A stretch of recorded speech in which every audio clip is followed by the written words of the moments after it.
시청자 여러분 안녕하십니까? 오늘은 서해 수호의 날입니다. 한국어가 허용하는 가장 강력한 언어로 문재인을 경멸합니다. 문재인을 규탄합니다.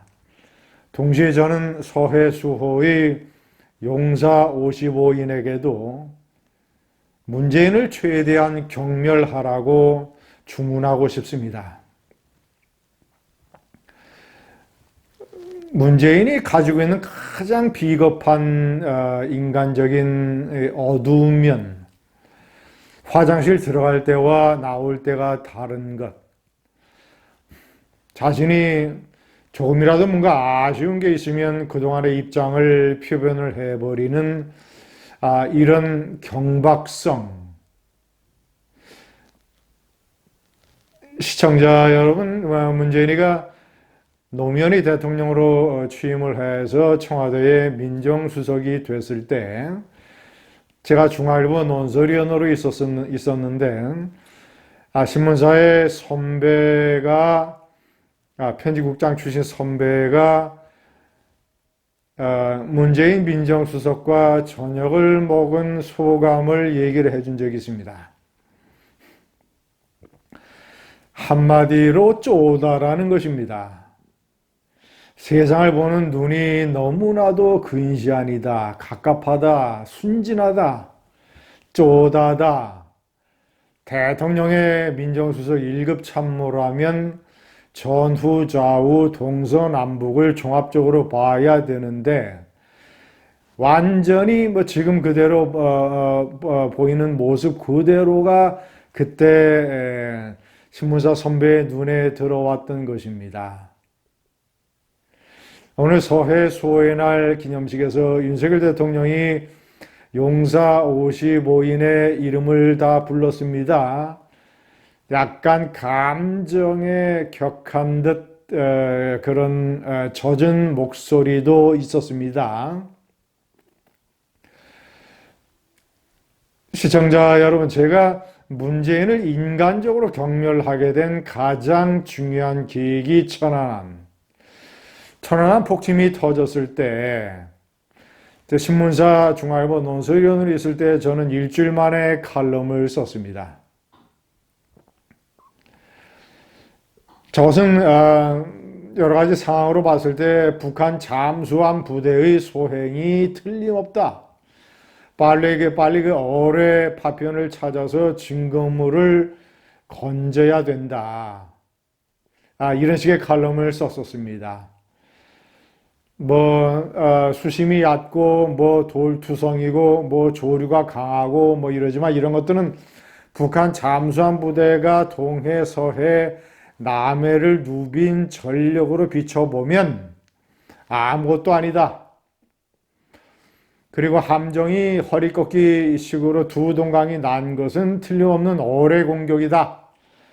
어뢰 공격을 그 수역에서 할 수 있는 부대는 북한 잠수함 부대밖에 없다. 시청자 여러분, 이 문재인은 야당 정치 지도자 시절에 천안함 북한 폭침을 2년 반 동안이나 부인했습니다.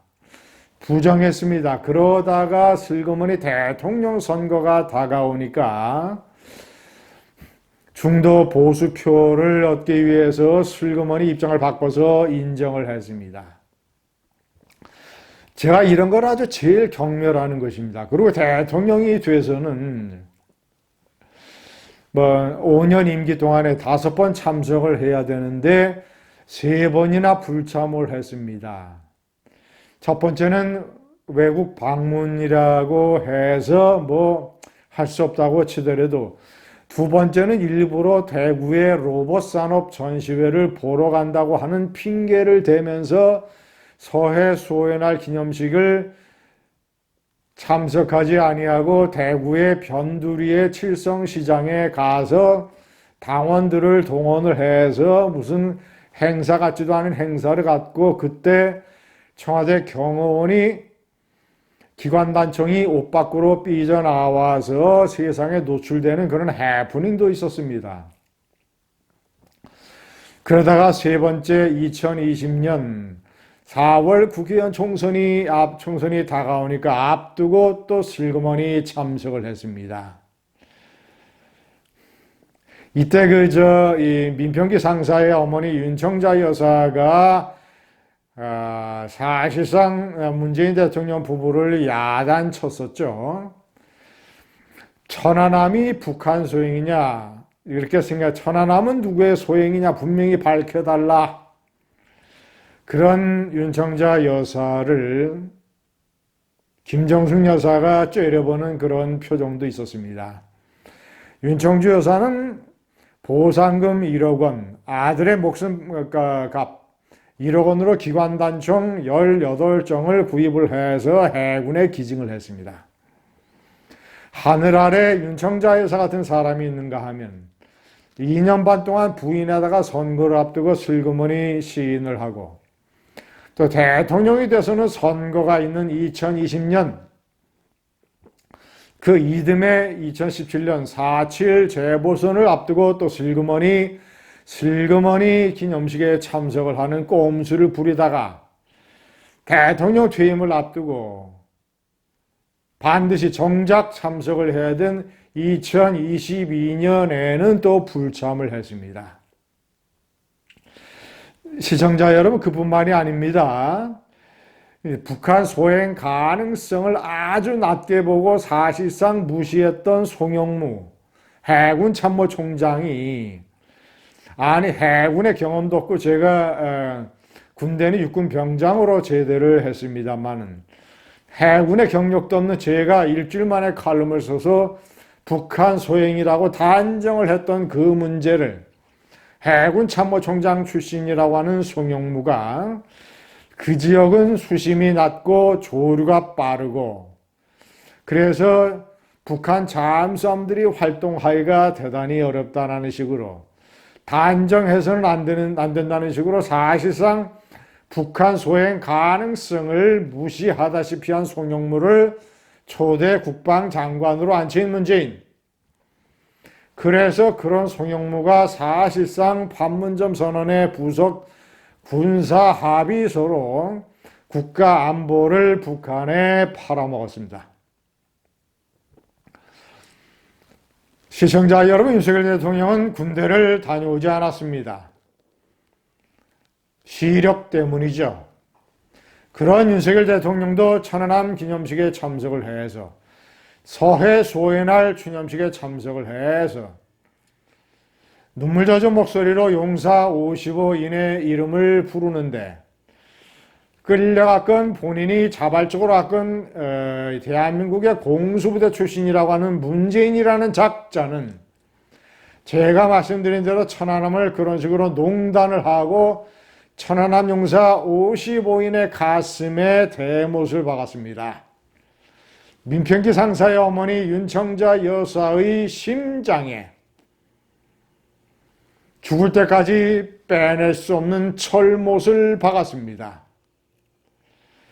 시청자 여러분, 그런 문재인을 인간적으로 경멸하게 된 최초의 동기가 천안함이요. 그 이후에 벌어진 탈원전 사건이라든가 울산 선거 개입 공작 사건이라든가 강제 북송에 관련돼서 자신의 외교안보 참모들이 줄줄이 기소가 됐는데 최종 결정을 내렸던 자신이 대통령이었던 자가 양산 마을에서 배부르고 등 따숩게 살면서 그 사건에 대해서 한마디 얘기를 하지 않습니다. 이런 비겁함, 무슨 문제만 생기면 참모들 앞에 내세우고 자신은 커튼 뒤에 숨어버리는 비겁함. 그러니까 노무현 전 대통령이 수사를 받을 때 변호인으로서 제대로 활동을 못했다라고 이은규 전 대검 중수부장으로부터 역시 또 다른 경멸을 받는 것 아니겠습니까? 시청자 여러분, 오늘은 용사 55인을 추모하는 날입니다. 그들을 추모하면서 문재인에 관해서 가장 강력한 힘으로 격렬하고 조롱하고 규탄하고 다시는 그런 대통령, 다시는 그런 정치 지도자가 이 땅에 있어서는 안 된다라는 다짐을 해야 될 것 같습니다. 감사합니다.